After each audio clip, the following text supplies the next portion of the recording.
Masantos siya kabasan na imbag nga bigat kada kayo amin apos sa detalye po ng ating mga balitang lokal. Dagdag pondo po na 195.1 million pesos po ng Dagupan City.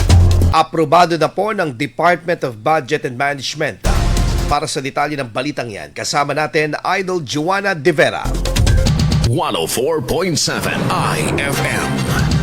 Report! Inaprubahan na ng Department of Budget and Management or DBM Regional Office 1 ang 195.1 million pesos na supplemental budget number 1 ng lungsod ng Dagupan para sa fiscal year 2026. Ayon sa DBM, ang Appropriation Ordinance number 2386-2026 na nagkakahalaga ng 195,102,835.90 pesos ay sumusunod sa mga batas at patakaran ng pamahalaan. Dahil dito, maaari nang gamitin ng lokal na pamahalaan ang naturang pondo para sa mga programa at agarang proyektong nakalaan sa supplemental budget. Dahil dito, maaari nang maisagawa ang iba pang proyekto at programa gamit ang pondo, ngunit sumusunod pa rin sa mga patakaran ng pamahalaan pagdating sa pagbabudget, accounting at auditing. Umaasa naman ang mga Dagupenyo na magagamit ang budget para sa mga dapat pagtuunan ng pansin tulad na lamang ng proyekto para sa problema sa baha ng ilang bahagi ng lungsod.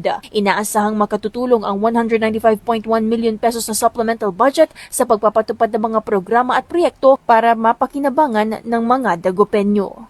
Kasama mula rito sa IFM Dagupan, ito si Idol Joanna De Vera, Tatak IFM.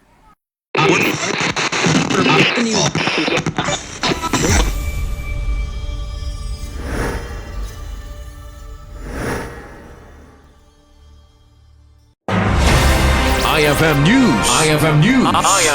IFM News.